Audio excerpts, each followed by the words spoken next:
మిగతా డీటెయిల్స్ చూస్తే దినదినగండం నూరేళ్ల ఆయుష్ తరహాలో పాలన సాగిస్తున్న పళనిస్వామి ప్రభుత్వానికి శేఖర్ రెడ్డి రూపంలో మరో గండం ముంచుకొస్తోంది.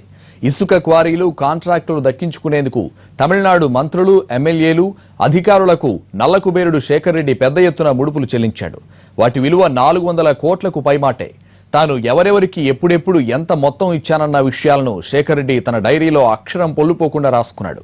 ఇప్పుడు ఆ డైరీ తమిళనాట కలకలం రేపుతోంది.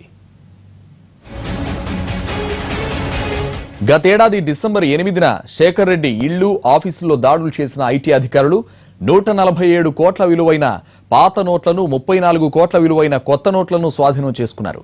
ఆ నగదుతో పాటు 178 కేజీల బంగారు కడ్డీలు సైతం పట్టుబడ్డాయి. వీటిపై ప్రస్తుతం సిబిఐ విచారణ జరుపుతోంది. ఐటీ అధికారులు దాడులు నిర్వహించిన సమయంలో శేఖర్ రెడ్డి ఇంట్లో డైరీని స్వాధీనం చేసుకున్నారు. ఆ డైరీలో తమిళ రాజకీయ ప్రముఖుల జాతకాలన్నీ నిక్షిప్తమై ఉన్నాయి. మంత్రులు మొదలు ఎమ్మెల్యేలు అధికారుల వరకు ప్రతి ఒక్కరికి తాను ఎంతెంత మొత్తం ముడుపులు ఇచ్చానో శేఖర్ రెడ్డి వివరంగా ఆ డైరీలో రాసుకున్నాడు. వీటిని లెక్కగట్టిన ఐటీ అధికారులు సుమారు 300 కోట్లకు పైగా ముడుపులు చేతులు మారినట్లు నిర్ధారించారు.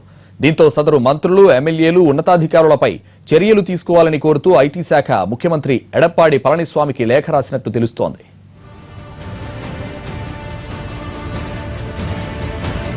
అన్నాడీఎంకే ప్రభుత్వ హయాంలో శేఖర్ రెడ్డి హవాకు ఎదురు లేకుండా పోయింది.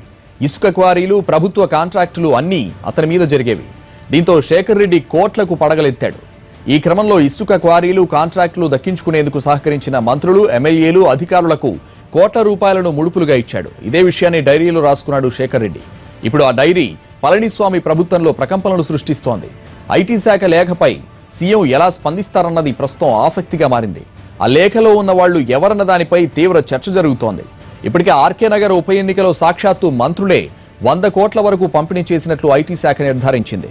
ఆ కేసుతోనే ఎడప్పాడి ప్రభుత్వం ఉక్కిరిబిక్కిరవుతోంది. ఇప్పుడు ఈ శేఖర్ రెడ్డి డైరీ వ్యవహారం వెలుగు చూడడంతో తమిళనాడు సర్కార్ని మరింత ఇబ్బందుల్లో పడింది.